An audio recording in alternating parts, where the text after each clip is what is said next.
Mideng tabiriba puno po taram oksari. Lakadoriba September gitang pulong doidegi haugadoriba Flipkart kita Big Billion Day sale hariba sale asigi manungda. Flipkart hariba platform asida domna phone laina bagidamagta ingiramba taragadi. Maru oina hariba sale asigi manungda offer pirakba matamda karam phone gi model sing Leiba yaba phone sing leibagi amadi adomna yengbiramliba particular model amsung brand sing adugi manungda karamba phone sing da offer piriba amasung offer pirakba matamda leiba matamdaikoida mangzaba oigadra natragana hariba phone asi leiba matamda kanaba oigadra haibna sing asigi matangda semjaba video aduni video sibo miyeng tabiriba singna video sibo loi phabu yengba matamda Flipkart hariba platform asida changlaga screen recording tawduna particular model amadi particular brand singi model sing aduda kayam yam offer piriba amasung sale matam asida leibada mangzaba oigadra amadi ikigidamagta kanaba oigadra haiduna khomjilagi semjaba video aduni video sibo miyeng tabiriba singna video sibo loi phabu iminasi Mayam hozi amo ekhoi phone sida screen recording da mungking minersi Flipkart haiba platform asida changlaga karam phone sin offer piri bege haibedo Flipkart ki the big billion day sale asi ekhoi September ki tang kulum doi dagi horani haibasi masigi ekhoi screen sida su ufang le ekhoi maru oina ngasigi video asidi mobile phone singi matang da khaktamak ekhoi na semjaba video oibana mobile haibasi da click toraga changma matamda karam phone singi offer gi matang da yam phajaba toi ki screen recording su uba phangbiram lagani ahan bada ekhoi Apple haiba brand se leirabani Apple sida changga yenglase Apple sida iPhone 13 2022 da launch tawkiba adiki iPhone 12 2021 da launch tawkiba Taj Mahal adadi red kano dominar suma mayam da loina iPhone 14 2023 iPhone 2024 da iPhone 15 2025 da iPhone 16 da offer pi and stay tuned haidan tawbum lai masi ekoina mamang da su mamangi big billion day sale gi matam da iPhone 15 je lupa lising yankai pau da offer loina ma hapsalaga uba soidana maki ukoina uba phangki maramaduna chaliba sahi sida ju handaki tha semakta da iPhone 17 launch taw dawrabanina iPhone 16 je soidana ekoi iPhone 16 je lupa lising yankai pau gi manungda soidana maki uba phangani aduna iPhone 16 leige haina yengbiramba singna lupa lising yankai gi range da iPhone 16 leiba haibase yamna phama option ama soidana maki oigani adu makha tarakуда mu ekoi Vivo gi sida mu changa yingsiko ekoi Vivo gi T4 hairiba phone se T4X hairiba phone se lupa lising tara manga gi manungda leikiba phone amani hujik patam sida lupa lising tara mari da leiriko T4X se masi lupa lising tara mari da leiba phone se masi afaba phone ama sum oigi bani battery so 6500 mAh ki battery oire 45 watt ki fast charging yauriba ado MediaTek Dimensity 7300 se afaba processor amani ko masi phone se ena mamang da so mi mayam amada share khoi gi suggest tawjaki ba phone amani aduna masigi sale manung sida kaina lupa lising taraga mari da hujik uri bu soidana maki offer lak matamda T4X e moina offer sida koi lupa lising at least lupa lising ani natraga ahum phawdi discount lakane bu ko adugumba offer lakbu matamde koi leibe yai do T4 Pro se su koi 50 megapixel gi Sony IMX882 gi oi haiba mai koi screen sida uri se sumaina phone khara da khangat pe aba Vivo gi phone khara haiba taraga di hujiki T4 dumal X dumal leire aduga Vivo gi sida V60 5G se mu ko ying se ba Vivo gi V60 5G se lupa lising kunthra ni pan kunthra mapan gi chang da leire ado masigi phone sida piri ba features e masida piri ba features 50 megapixel ki GIS optics ki adai Sony IMX766 ki camera na chingba yaure ko adai main sensor sidai koi Sony IMX88822 ki sensor na chingba yauri aduga camera gi matang da di masi yam phaba phone ama oirani ko camera ya make sing ba battery su 6500 mAh size yam phajana sufficient oil battery oire for 90 watt ki fast charging ai su ko fast charger yam phajana oire aduga magi design si phajaba sigum mayam sing si mayam screen da uri sima asimak oiduni aduna IP6869 has waterproof water resistant to oire the phone gi design su yam phajare mayam na masigi phone se leige haina yengbiram bo oiba taragadi masidai sidai koina lupa lising hujiki matam da lupa lising 256 8GB da lupa lising kunthra mapan gi chang da uri se masi lupa lising kunthra manga phogi manung da se lowest price da ma exchange offer ko hujik kunthra taru pho thoi dana masi lupa lising kunthra gi chang da soida hanthar ka ne ba kunthra ni thoi kunthra hom doi phaw de leibe ya ba phone amadi oi masi yaw se Snapdragon 7 generation 4 gi octa core processor oire processor so dum afaba processor ama oire aduga battery so dum chawba oire camera so make sure ani sigi phone sima Vivo gi si phone sima ying ba yai aduga budget range ta mayamna mamang da ingoda yamna hangakiba phoi gi phone amasu lai Vivo X200 FE se lupa lising yang khai ki chang da lei se masigi phone se phaba phone budi oiraga aina haining is design ke se mayam gi apam bagi model gi makha pole ko Sony gi sensor jang sai gi do su sak manare aduga magi battery su power su loi le MediaTek 9300 ko oiri se masigi phone jan lupa lising yang khai ki chang da lei ko matam da ai di masigi phone gi mahut ta ai iPhone 16 leibani hena funny hen iPhone oina suggest tawni nge duna sigi phone ji mayam gi apam bagi makha pole iPhone lei pa pa magana leibi ba natragana Vivo gi phone sima hujiki phone duma ying bi ba yare ko aduga hujik ekhoi makha ta na to pa Realme gi da mu yeng ase Realme gi da hujik fau gi da di moina Realme P3X yam kana khoi gi kai haini mayam da highlight tawrga mayam se advertise yam tawri masi yam kana phaba phone ka hena phaba phone amadi oide aduga Realme P4 se jo magi IP68 ki rating oram da P4 da na P3 da na mana P4 da na IP65 ko ore aduna ai masi mi ai mayam da recommend tawning de na P4X kum P4 Pro se masi P4 Pro se lupa lising ko taruk ki chang da lai se masi offer ki matam da lupa lising ko ma thoi ko ni thoi ki chang da soidan ma ki uba phang kani MediaTek Dimensity gi Snapdragon 7 generation 4 yaw se masi yam phaba phone ma so ore aduga masi gi asida di water rating se IP65 66 ka ore se masi se kitang di water resistance di kara name adu mayam na design ma so masi gi performance ki damakta pa ma ga di masi dom lai ya ba phone ma di oi ko Realme gi adu Realme gi phone sing si da masi mayam si marak da yam ka hena suggest tawning basi Realme 15 Pro se jo lupa lising kunthra gi mathak ta leibani ado lupa lising kunthra mari gi chang da leise masi lupa lising kuntare kunipan phau da urak pe adu gi chang da urak patar e di masi jo leibi aba phone amadi oi aduga makha da piri bas da atop Realme gi sida Vivo gi ga phone ga design da manaba ni mo se khoi gi parent company se pun bagi sabran oi bagi ko aduna masi da kya thoina yam ka hena suggest tawba ya tawning ba phone di leitre aduga nothing gi da mo haira khoi gi nothing phone 3 se khoi gi sina 2 Pro ni mo na advertise tawse nothing phone 3 su launch tawba matam da yam na mamal se yam wang na ka hena wang na launch taw gi bagi mayam na yam pam na budi oi gi tabne nothing phone 3A se mati nothing phone 3A se masi madi dum suggest tawba ya ba lawba ya ba phone ama oi ado ma se hojiki matam da lupa lising kun manga gi chan da lei se masi lupa lising kun bhau gi chang da kun ma thoi bhau gi chang da la ga di masi su dum leiba ya ba phone ma Snapdragon 7 generation 3 oi se masi yam phabu phone ama dum oi bini ko specification sing je loina mak ti para roi ge yam khrabani na loi pa lai tar ngasi gi video su yam ka hena sang khrane duna video su khra ten tak na dum all brands sing je cover to wi ya na ko asima suggest to ya ba phone oi aduga enogi da koi gi Google gi Pixel gi phone sing ji ai suggest tawning bre adun ai Google gi Pixel sing gi phone sing ji phone ji camera ade processor gum ba se khra weak oi bisi da masi myam na hitting issue gum lai ba gi masi yam kana pam na de adu discount di handa ki lai ba sale si manung da Google Pixel phone sing de da 9 series da lupa lising tara manga da gi na kun bhau bhau tar ko yai hai ba gi paw myam am sta phang ni adu da tara ga di myam na pam ba gi matung ina yeng biro aduga Redmi gi phone sing de di ai Redmi gi phone se 13 14 boy so Redmi ki phone ayam ba I suggest am ta tawning de maram di mogi hyper OS se problem khara lai aduga camera se kui ka seng ta bagi problem lai bani na masi phone sin de kya kana I suggest tawning phone oi de aduga Motorola gi phone se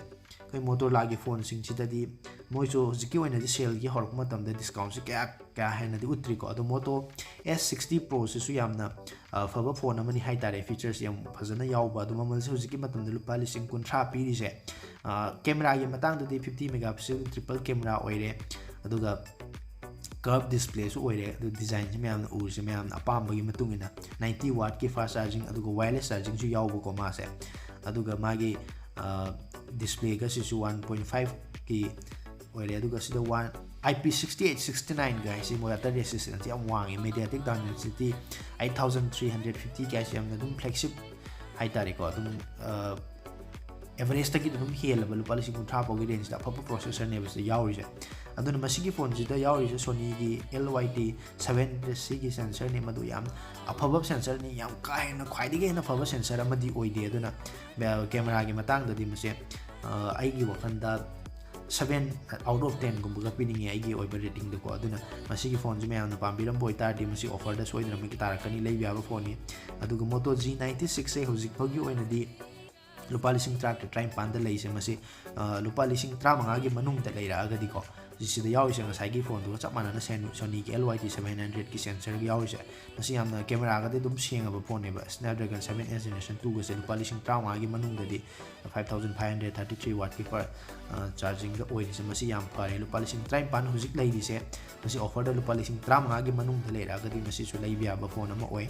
ꯑꯗꯣ G86 ꯄꯋꯔꯁꯤꯁꯨ ꯀꯣ G86 ꯄꯋꯔꯁꯨ ꯂꯨꯄꯥ 1,53,000ꯒꯤ ꯆꯥꯡꯗ ꯂꯩꯔꯤꯁꯦ ꯍꯧꯖꯤꯛ ꯃꯉꯣꯟꯗꯁꯨ ꯌꯥꯎꯔꯤꯁꯦ ꯁꯣꯅꯤꯒꯤ ꯃꯥꯅ ꯁꯦꯟꯁꯔꯁꯦ ꯈꯤꯇꯪꯗꯤ week ꯑꯣꯏꯔꯦ LYT 600 ꯑꯣꯏꯔꯤꯁꯦꯀꯣ 6000 mAhꯒꯤ ꯕꯦꯇ꯭ꯔꯤ ꯑꯣꯏꯔꯦ ꯃꯥꯅ ꯑꯃꯨꯛ ꯍꯦꯟꯒꯠꯂꯛꯑꯦ ꯕꯦꯇ꯭ꯔꯤꯗ ꯑꯗꯣ ꯃꯥꯁꯨ ꯀꯦꯃꯦꯔꯥꯗꯁꯨ ꯕꯦꯇ꯭ꯔꯤꯗꯁꯨ ꯑꯗꯩꯗꯤ ꯄꯔꯐꯣꯔꯃꯦꯟꯁꯀꯤ ꯃꯇꯥꯡꯗꯁꯨ ꯃꯉꯣꯟꯗ ꯌꯥꯎꯔꯤꯕ ꯐꯤꯆꯔꯁꯤꯡꯁꯦ ꯂꯣꯏꯅꯃꯛ ꯐꯖꯔꯦ ꯑꯗꯨꯒ ꯐꯁꯨ ꯐꯔꯦ IP6869ꯒꯤ ꯄ꯭ꯔꯣꯁꯦꯁꯔ ꯑꯣꯏꯔꯤꯁꯦ ꯋꯥꯇꯔ ꯔꯦꯇꯤꯡ ꯄꯤꯔꯤꯁꯦ ꯑꯗꯨ ꯃꯁꯤꯁꯨ ꯑꯣꯐꯔꯒꯤ ꯃꯇꯝꯗ ꯁꯣꯏꯗꯅꯃꯛꯀꯤ ꯂꯨꯄꯥ 15,000 ꯃꯅꯨꯡꯗ ꯂꯥꯛꯀꯅꯦꯕ 15,000 ꯃꯅꯨꯡꯗ ꯂꯥꯛꯇꯥꯔꯒꯗꯤ ꯂꯩꯕ ꯌꯥꯏ ꯑꯗꯨꯒ ꯃꯣꯇꯣꯔꯣꯂꯥꯒꯤꯗ ꯑꯩꯅ ꯁꯖꯦꯁ ꯇꯧꯅꯤꯡꯕ ꯐꯣꯟ ꯑꯃꯒ ꯌꯥꯎꯔꯤ ꯃꯁꯤꯗꯩꯁꯤꯗ ꯃꯣꯇꯣ G45 5Gꯁꯦ ꯃꯁꯤ ꯂꯨꯄꯥ 12,000ꯒꯤ ꯆꯥꯡꯗ ꯍꯧꯖꯤꯛ ꯎꯔꯤꯕꯁꯦ ꯁꯦꯜꯒꯤ ꯃꯅꯨꯡꯗ ꯑꯩꯈꯣꯏꯅ ꯂꯨꯄꯥ 10,000ꯒꯤ ꯔꯦꯟꯖꯇ ꯑꯐꯕ ꯐꯣꯟ ꯑꯃ ꯂꯩꯒꯦ ꯍꯥꯏꯅ ꯌꯦꯡꯕꯤꯔꯝꯕ ꯇꯥꯔꯒꯗꯤ ꯁ꯭ꯅꯦꯞꯗ꯭ꯔꯦꯒꯟ 7 ꯖꯦꯅꯦꯔꯦꯁꯟ 3ꯒꯤ ꯄ꯭ꯔꯣꯁꯦꯁꯔ ꯌꯥꯎꯔꯤꯕ ꯑꯗꯨꯒ ꯃꯥꯒꯤ ꯗꯤꯖꯥꯏꯟꯁꯨ ꯑꯗꯨꯝ ꯐꯖꯔꯦ ꯑꯗꯨꯒ ꯃꯥꯒꯤ ꯀꯩꯅꯣꯁꯦ ꯁꯤꯗꯩꯁꯤꯗ ꯂꯩꯔꯤꯁꯦ RAM 4GB RAM 12GBꯒꯤ ꯁ꯭ꯇꯣꯔꯦꯖ 128GBꯒꯤ ꯁ꯭ꯇꯣꯔꯦꯖ ꯂꯩꯔꯦꯀꯣ ꯁ꯭ꯅꯦꯞꯗ꯭ꯔꯦꯒꯟ 6 ꯖꯦꯅꯦꯔꯦꯁꯟ 3 ꯑꯗꯨꯒ ꯃꯥꯒꯤ ꯗꯤꯖꯥꯏꯟꯁꯤ ꯑꯗꯨꯝ ꯕꯦꯁꯤꯛ ꯑꯣꯏꯅ ꯑꯗꯨꯝ ꯃꯁꯤ ꯑꯗꯨꯝ ꯌꯥꯕ ꯍꯥꯏꯇꯥꯔꯦꯀꯣ ꯃꯁꯤꯒꯤ ꯐꯣꯟꯁꯦ ꯍꯥꯏꯌꯦꯁ 13 5Gꯒꯤ ꯕꯦꯟ ꯍꯥꯏꯗꯣ ꯃꯃꯥꯡꯗ ꯑꯩꯅ ꯚꯤꯗꯤꯑꯣꯁꯤꯡꯗꯁꯨ ꯄꯟꯈꯤꯕ ꯌꯥꯎꯈꯤꯕꯅꯤ ꯑꯩꯈꯣꯏ 5G ꯁꯞꯄꯣꯔꯠ ꯇꯧꯋꯤ ꯍꯥꯏꯇꯥꯔꯒꯁꯨ ꯕꯦꯟꯁꯤ ꯌꯥꯝꯗ꯭ꯔꯒꯗꯤ ꯑꯩꯈꯣꯏꯒꯤ ꯅꯦꯠꯋꯥꯔꯛ ꯅꯨꯡꯉꯥꯏꯇꯕ ꯈꯣꯠꯇꯕ ꯌꯥꯎꯗꯦ ꯁꯤꯗꯗꯤ 13 ꯕꯦꯟ ꯌꯥꯎꯔꯕꯅꯤꯅ ꯕꯦꯟ ꯈꯨꯗꯤꯡꯃꯛ ꯀꯦꯔꯤꯌꯔ ꯈꯨꯗꯤꯡꯃꯛ ꯁꯞꯄꯣꯔꯠ ꯇꯧꯔꯅꯤ 5Gꯁꯨ ꯐꯖꯅ ꯁꯤꯖꯤꯟꯅꯕ ꯌꯥꯕ ꯐꯣꯟ ꯑꯃ ꯑꯣꯏꯔꯅꯤ ꯑꯗꯨꯅ ꯁꯤꯒꯤ ꯐꯣꯟꯁꯤꯅ ꯂꯩꯕ ꯌꯥꯏ ꯂꯩꯕ ꯌꯥꯕ ꯂꯨꯄꯥ 10,000ꯐꯥꯎꯒꯤ ꯃꯅꯨꯡꯗ ꯂꯩꯕ ꯑꯐꯕ ꯐꯣꯟ ꯑꯃ ꯌꯦꯡꯉꯝ ꯇꯥꯔꯒꯗꯤ ꯃꯁꯤꯒꯤ ꯐꯣꯟꯁꯤꯃ ꯑꯩ ꯍꯥꯏꯂꯤ ꯔꯤꯀꯃꯦꯟ ꯇꯧꯅꯤꯡꯕ ꯐꯣꯟ ꯑꯃ ꯑꯣꯏꯔꯦ ꯂꯨꯄꯥ 12,000ꯗ ꯂꯩꯁꯦ ꯁꯣꯏꯗꯅꯃꯛꯀꯤ 10ꯒꯤ ꯃꯅꯨꯡꯗ ꯑꯣꯐꯔ ꯂꯥꯛꯄ ꯃꯇꯝꯗ ꯁꯣꯏꯗꯅꯃꯛꯀꯤ ꯂꯩꯕ ꯐꯪꯒꯅꯦꯕꯀꯣ ꯑꯗꯨꯅ ꯃꯣꯇꯣꯔꯣꯂꯥꯒꯤ ꯐꯣꯟꯁꯤꯡꯁꯦ ꯁꯤꯗ ꯁꯤ ꯍꯥꯏꯐꯦꯠ ꯔꯤꯀꯃꯦꯟ ꯑꯗꯨꯒ ꯁꯦꯝꯁꯪꯒꯤꯗꯤ ꯐꯣꯟꯁꯤꯗ S24ꯁꯦ ꯂꯨꯄꯥ 1,000 ꯃꯥꯁꯤ ꯀꯌꯥ ꯑꯣꯏꯗꯣꯏꯅꯣ 39ꯁꯨ ꯍꯥꯏꯔꯣ S24ꯗ ꯃꯁꯤ ꯂꯨꯄꯥ 90,000ꯐꯥꯎꯒꯗ ꯑꯗꯨꯝ S24ꯁꯦ ꯐꯔꯕꯅꯤꯀꯣ ꯃꯥꯒꯤ ꯐꯤꯆꯔꯁꯤ ꯌꯦꯡꯗꯕꯤꯗ ꯑꯗꯨꯒ ꯑꯩꯈꯣꯏꯅ ꯍꯧꯖꯤꯛ ꯎꯔꯤꯕ ꯁꯦꯝꯁꯪ ꯒꯦꯂꯦꯛꯁꯤ S24 ꯐꯦꯟ 에디션ꯁꯦ ꯁꯤꯒꯤ ꯐꯦꯟ 에디션ꯁꯦ ꯍꯧꯖꯤꯛ ꯂꯩꯔꯤꯕ ꯃꯥꯒꯤ ꯀꯩꯅꯣꯁꯤꯗꯤ ꯂꯨꯄꯥ 59,000 ꯄꯤꯔꯤꯁꯦ ꯃꯥꯁꯦ ꯁꯤꯅ ꯑꯦꯛꯖꯤꯅꯣꯁꯀꯤ ꯚꯔꯖꯟꯅꯦꯕꯀꯣ ꯑꯦꯛꯖꯤꯅꯣꯁꯀꯤ ꯄ꯭ꯔꯣꯁꯦꯁꯔꯅꯦꯕ ꯌꯥꯎꯔꯤꯁꯦ ꯃꯉꯣꯟꯗ ꯑꯗꯣ ꯍꯟꯗꯛꯀꯤ ꯂꯥꯛꯀꯗꯧꯔꯤꯕ ꯁꯦꯜꯁꯤꯒꯤ ꯃꯅꯨꯡꯗ ꯃꯣꯏꯅ ꯑꯩꯈꯣꯏꯒꯤ ꯁ꯭ꯅꯦꯞꯗ꯭ꯔꯦꯒꯟꯒꯤ ꯄ꯭ꯔꯣꯁꯦꯁꯔ ꯌꯥꯎꯕ S24 ꯐꯦꯟ 에디션 ꯚꯔꯖꯟ ꯑꯃꯒ ꯂꯣꯟꯆ ꯇꯧꯒꯅꯤ ꯍꯥꯏꯔꯤ ꯃꯃꯜꯁꯨ ꯂꯨꯄꯥ 35,000ꯐꯥꯎꯒꯤ ꯃꯅꯨꯡꯗ ꯐꯪꯒꯅꯤ ꯍꯥꯏꯔꯤꯕꯀꯣ ꯑꯗꯨ ꯀꯩꯒꯨꯝꯕ ꯃꯁꯤ ꯂꯣꯟꯆ ꯁꯣꯏꯗꯅꯃꯛꯀꯤ ꯇꯧꯔꯒꯗꯕ ꯐꯣꯟꯅꯦ ꯑꯗꯨꯅ ꯂꯨꯄꯥ 35,000ꯐꯥꯎꯒꯤ ꯃꯅꯨꯡꯗ ꯂꯥꯛꯇꯥꯔꯒꯗꯤ ꯃꯁꯤ ꯂꯨꯄꯥ 35,000 ꯃꯅꯨꯡꯗ ꯈ꯭ꯋꯥꯏꯗꯒꯤ ꯐꯕ ꯐꯣꯟꯁꯦ ꯃꯥꯅ ꯑꯣꯏꯗꯣꯏꯅꯤ ꯍꯥꯏꯇꯥꯔꯦ S24 ꯐꯦꯟ 에디션ꯗ 스냅드래곤ꯒꯤ ꯚꯔꯖꯟꯁꯤꯅꯤꯀꯣ 스냅드래곤 8 ꯖꯦꯅꯦꯔꯦꯁꯟ 3ꯒꯤ ꯄ꯭ꯔꯣꯁꯦꯁꯔꯁꯤ ꯌꯥꯎꯔꯛꯀꯗꯣꯏꯅꯦꯕ ꯑꯗꯨꯅ ꯃꯥꯗꯨꯃ ꯑꯩꯈꯣꯏꯅ ꯂꯩꯕ ꯌꯥꯕ ꯐꯣꯟ ꯑꯣꯏꯔꯦꯀꯣ S25 ꯄ꯭ꯂꯁꯀꯁꯤ ꯍꯟꯗꯛꯇ ꯅꯧꯅ ꯂꯣꯟꯆ ꯇꯧꯈꯤꯕ ꯃꯃꯜꯁꯦ ꯀꯩꯁꯨ ꯌꯥꯝ ꯇꯥꯔꯛꯑꯣꯏ ꯑꯗꯨꯒ A35 ꯌꯥꯝ ꯀꯨꯏꯔꯕ ꯐꯣꯟ ꯑꯃ ꯑꯣꯏꯔꯦ ꯃꯁꯤꯗꯤ ꯔꯤꯀꯃꯦꯟ ꯇꯧꯅꯤꯡꯗꯦ ꯑꯗꯨꯒ ꯁꯤꯗ ꯌꯥꯎꯔꯤꯕ F16ꯒꯨꯝꯕ S25 ꯑꯜꯇ꯭ꯔꯥꯒꯁꯤꯗꯤ ꯌꯥꯝꯅ ꯐ꯭ꯂꯦꯛꯁꯤꯞ ꯑꯣꯏꯈ꯭ꯔꯦ ꯃꯁꯤꯗꯤ ꯑꯦꯐꯣꯔꯠ ꯇꯧꯕ ꯉꯝꯕ ꯃꯤꯁꯤꯡꯒꯤꯗꯃꯛꯇꯗꯤ ꯌꯥꯝ ꯐꯔꯅꯤ ꯂꯨꯄꯥ 19,000 ꯁꯣꯏꯗꯅꯃꯛꯀꯤ ꯇꯥꯔꯛꯀꯅꯤꯀꯣ ꯑꯗꯨꯒ ꯁꯤꯗꯩꯁꯤꯗ ꯃꯥꯒꯤ ꯇꯦꯕ꯭ꯂꯦꯠꯇ ꯍꯥꯏꯔꯒꯅ A9 Plus ꯑꯗꯨꯒ S9 FEꯒ ꯂꯩꯔꯤꯁꯦ ꯃꯁꯤꯒꯤ ꯇꯦꯕꯁꯤꯁꯨ ꯑꯩꯈꯣꯏ ꯃꯁꯤ ꯌꯥꯝ ꯐꯕ ꯇꯦꯕꯅꯦ ꯍꯥꯏꯇꯥꯔꯦ ꯃꯉꯣꯟꯗ ꯌꯥꯎꯔꯤꯁꯦ ꯄ꯭ꯔꯣꯁꯦꯁꯔꯁꯦ ꯀꯩ ꯌꯥꯎꯒꯦꯗꯨ ꯌꯦꯡꯃꯤꯟꯅꯁꯤ ꯃꯥꯒꯤ ꯄ꯭ꯔꯣꯁꯦꯁꯔꯗꯨꯒꯤ ꯃꯇꯨꯡ ꯏꯟꯅ ꯊꯕꯛ ꯇꯧꯕ ꯍꯥꯏꯕꯁꯤ ꯑꯩꯈꯣꯏꯒꯤ ꯐꯣꯟꯕꯨ ꯑꯣꯏꯔꯣ ꯑꯃꯕꯨ ꯑꯣꯏꯔꯣꯀꯣ ꯃꯥꯒꯤ ꯄ꯭ꯔꯣꯁꯦꯁꯔꯁꯤ ꯃꯈꯥ ꯌꯥꯝ ꯄꯣꯜꯂꯦ ꯑꯗꯨꯅ ꯄ꯭ꯔꯣꯁꯦꯁꯔꯁꯦ ꯃꯉꯣꯟꯗ ꯄꯤꯔꯤꯁꯦ ꯀꯔꯝꯕ ꯄ꯭ꯔꯣꯁꯦꯁꯔꯅꯣꯁꯦ ꯑꯝꯇ ꯌꯦꯡꯃꯤꯟꯅꯁꯤ Exynos 1380ꯅꯤ ꯑꯗꯨꯅ ꯃꯁꯤ ꯃꯃꯜꯁꯤga ꯂꯨꯄꯥ 16,000 ꯍꯥꯏꯇꯥꯔꯒꯗꯤ ꯃꯁꯤ ꯑꯐꯕ ꯑꯣꯏꯗ꯭ꯔꯦ ꯑꯗꯨꯅ ꯃꯁꯤ ꯆꯥꯅꯕ ꯑꯣꯏꯗ꯭ꯔꯦ ꯃꯁꯤ ꯂꯩꯗꯕꯅ ꯐꯔꯅꯤ ꯑꯗꯨꯒ ꯁꯦꯝꯁꯪꯒꯤ ꯂꯩꯔꯀꯥꯟꯗ ꯑꯩꯈꯣꯏ Oppoꯒꯤꯗ ꯑꯃꯨꯛ ꯌꯦꯡꯉꯁꯦ Oppoꯒꯤꯗ K13ꯁꯦ ꯐꯗꯤ ꯐꯔꯒ ꯃꯥꯁꯦ ꯀꯩꯅꯣꯅꯦ ꯃꯃꯜꯁꯦ ꯍꯧꯖꯤꯛ ꯂꯨꯄꯥ 19,000 ꯄꯤꯔꯤꯁꯦ ꯃꯉꯣꯟꯗ ꯌꯥꯎꯔꯤꯁꯦ Snapdragon 6 Generation 4ꯅꯦꯕ ꯃꯥꯒꯤ ꯄ꯭ꯔꯣꯁꯦꯁꯔꯁꯦ ꯈꯤꯇꯪ ꯋꯤꯛ ꯑꯣꯏꯕ ꯍꯥꯏꯇꯥꯔꯦ ꯑꯇꯩꯒꯤ ꯀꯦꯃꯦꯔꯥ ꯑꯗꯩꯗꯤ ꯃꯥꯒꯤ ꯕꯦꯇ꯭ꯔꯤ ꯐꯥꯁ ꯆꯥꯔꯖꯤꯡ ꯗꯤꯖꯥꯏꯟꯒꯨꯝꯕꯒꯁꯤꯗꯤ ꯂꯣꯏꯅꯃꯛ ꯑꯗꯨꯝ ꯌꯥꯔꯦꯕꯀꯣ ꯑꯗꯨꯒ ꯃꯥꯒꯤ ꯄ꯭ꯔꯣꯁꯦꯁꯔꯁꯦ ꯈꯤꯇꯪ ꯋꯤꯛ ꯑꯣꯏ ꯑꯗꯣ ꯃꯥꯁꯨ ꯂꯨꯄꯥ 35,000ꯒꯤ ꯃꯅꯨꯡꯗ ꯐꯪꯉꯛꯀꯗꯧꯗꯤ ꯃꯥꯜꯂꯦ ꯑꯗꯣ 35,000ꯒꯤ ꯃꯅꯨꯡꯗ ꯐꯪꯉꯒꯗꯤ ꯂꯩꯕ ꯌꯥꯏ ꯀꯩꯁꯨ ꯀꯥꯏꯗꯦ ꯑꯗꯨꯒ ꯁꯤ ꯃꯈꯥꯗ ꯑꯩꯅ ꯁꯖꯦꯁ ꯇꯧꯅꯤꯡꯕ ꯐꯣꯟ ꯍꯥꯏꯇꯥꯔꯗꯤ Oppo Reno 14 4G ꯂꯩꯕ ꯌꯥꯏꯀꯣ 13ꯁꯤꯗꯤ ꯈꯤꯇꯪ ꯂꯤꯔꯕ ꯐꯣꯟꯕꯨꯗꯤ ꯑꯣꯏꯔꯦ 14ꯁꯤꯁꯨ ꯍꯧꯖꯤꯛ ꯂꯩꯔꯤꯕ ꯃꯃꯜꯁꯤꯗꯒꯤꯗꯤ ꯃꯥ ꯂꯨꯄꯥ 53,000 ꯄꯤꯔꯤꯁꯦ ꯃꯥꯒꯤꯁꯦ ꯂꯨꯄꯥ 30,000ꯗꯒꯤꯅ 92,000 ꯁ꯭ꯋꯥꯏꯐꯥꯎꯒꯤ ꯃꯅꯨꯡꯗ ꯂꯩꯔꯛꯑꯒꯗꯤ ꯂꯩꯕ ꯌꯥꯔꯦꯀꯣ ꯀꯦꯃꯦꯔꯥ ꯑꯣꯏꯔꯣ ꯄ꯭ꯔꯣꯁꯦꯁꯔ ꯑꯣꯏꯔꯣ ꯐꯥꯁ ꯆꯥꯔꯖꯤꯡꯗ ꯑꯣꯏꯔꯣ ꯃꯥ ꯂꯣꯏꯅ ꯗꯤꯖꯥꯏꯟꯗꯕꯨ ꯑꯣꯏꯔꯣ ꯃꯥꯁꯦ ꯌꯥꯝ ꯐꯖꯔꯦ ꯗꯤꯖꯥꯏꯟꯁꯨꯀꯣ ꯑꯗꯨꯒ ꯃꯥꯁꯦ ꯀꯩ ꯍꯥꯏꯅꯤ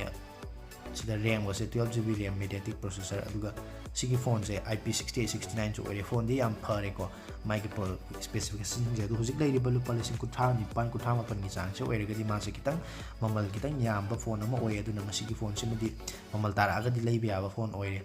aduga Oppo gi da ina suggest tawning ba phone se atop da hai ta ga di yamna high and flagship ngata ngai khre ko Oppo Reno 14 Pro gumba se dun Oppo gi sidi yam budget level da su leiba ya ba phone sing sai gi sigi K13 sina na oire hai tare ko Oppo gi atop da di kya thoina leitre aduga Poco gi da ko Poco gi phone sida koina Poco M7 sidi magi entry level phone ne aduga Poco F7 5G se huji ma se lupa lising kuntra ma thoi daga lei se ma sidi phone se lupa lising kun manga dai bogi chang da la ga di leiba ya ba oi lakane su khalle ma si ken ose Snapdragon 8S generation 4 yaw se my processor ga di loina phajara ba kan oni phone ni asima yengba ya edu ka Poco gi da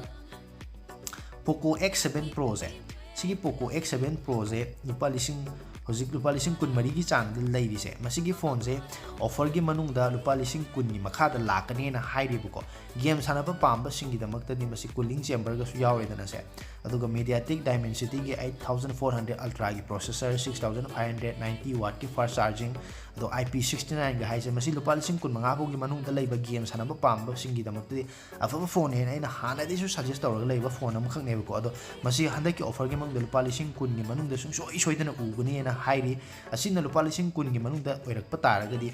khwai digi faba lupa lising kun gi manung da khwai di faba phone ama khangat matam da masina best oirani hai tare dana Poco gi X7 Pro se mai koi leiba yaba wish list da hapsan bi ba yare aduga Poco gi di atai di thoina ai suggest tawning re aduga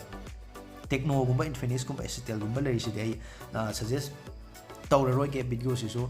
ka hena su sangani adugi mathak video sang batana tan hai ba phone sing je moi je Tecno ga se dum phari ne buko sida Tecno Pova 7 Pro ga se adu kai no hai kan da khwai digi maru oina moi gi phone sing je koi lai ru kan da ekoi manipur da moi gi oiba service center na sing ba lai ta ba phajana mafam khang na lai ta ba sina maram moi kan da lai ru kan da hen yar ta ba na traga yaram da ba yarok ta ga di koi na warranty manung da claim to ge na traga na sem ge hai ta ga di moi se kara hai da sem ngani kamai na to gani hai ba si hojik phau gi oina confirm oiba dum ba platform ama leitabani na masi ekoina leiuro kan after sale service da ekoida problem khitang leigadaba pot ama oibani na masi mate suggest towning ba kanodi oidre duga specification sidaga RAM ga piri ba processor ga piri ga sidi am phajarabani moisu yam pharaba phone amadi oirabani sinabadi adum nuai du ne ba adugi service center gi matang ade after sale service gi matang du khitang khallaga moisi khitang khanjana ba phone ama oi aduna Pixel 9 gi sida moina advertise am toys offer lakani soidana magi ado S24 Ultra ga 69000 daga leiri se masi si phawda hoji amuk tarakhine ko si makha da lakhine ba duna mayamna phone leige haina P3 5G ga 15000 lei se masi lupa lising drama thoi dagi na 33 phau gi manung da lakhi duni aduna mayamna phone ama leige haina ngai biram ba taraga di mamang da pan ki ba sing de so aina suggest to badu khara su yaw khre adu sing do aina leibe ya ba phone na khankalaga mayam da haijaba taksabni atai sing dudi mayam gi apam pam da masung leige khalam ba phone sing dudi phone model amasung kai mamal du loin na comment option break ko dai comment reply soina pijar ke leibe ya ba phone oina tragna oide haibado aduga ekoi lakadoriba sale sida leina bai damakta adomna pamiba phone sing do wish list da hapsalaga thambiro aduga hairiba phone do hoigi hana di wish list da hapsala thamtar di card hapsan thamtar ga di sale hek lakpa khudakta lehau tar ga di out of stock oidringai da adomna pami pot to lehau ba yana bagi damakta madu su hana mangjona na sem sar leibi base masi su afaba option amani masining asigi Flipkart hairiba platform asida lakadoriba